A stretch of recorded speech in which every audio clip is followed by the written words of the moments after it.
Hello મિત્રો, આ છે ખાનપર ગામના પાદરનો નજારો.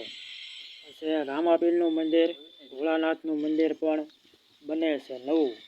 અહીંયા બજરંગદાસ બાપાની મૂર્તિ પણ બેહારેલી છે. મિત્રો કોમેન્ટમાં જય રામાપીર, જય ભોળાનાથ લખજો. વિડીયો પસંદ આવે તો સબસ્ક્રાઈબ કરજો, શેર કરજો, લાઈક કરજો. ખાનપર ગામ જસદણથી 3 કિલોમીટર દૂર આવેલું છે. અહીંયા મેરડીમાનું સ્થાનક આવેલું છે. મેરડીમાં એ તાવા ચાલુ છે.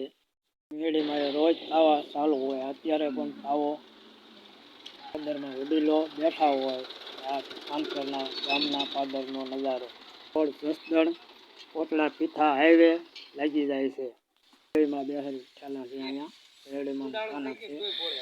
મેરડીમાં એ રોજ તાવા ચાલુ હોય. અત્યારે પણ તાવો થઈ રહ્યો છે. ખાનપરની મંદિર ઉપરનો પુલ, વડીલો બધા બેઠા હોય.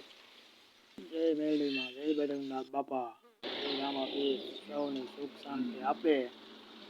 કામ પસંદ આવે તો લાઈક કરી દેજો. જય રામાપીર, સૌને સુખ શાંતિ આપજો. રોડમાં વાહન ચાલુ જ હોય. હર હર મહાદેવ.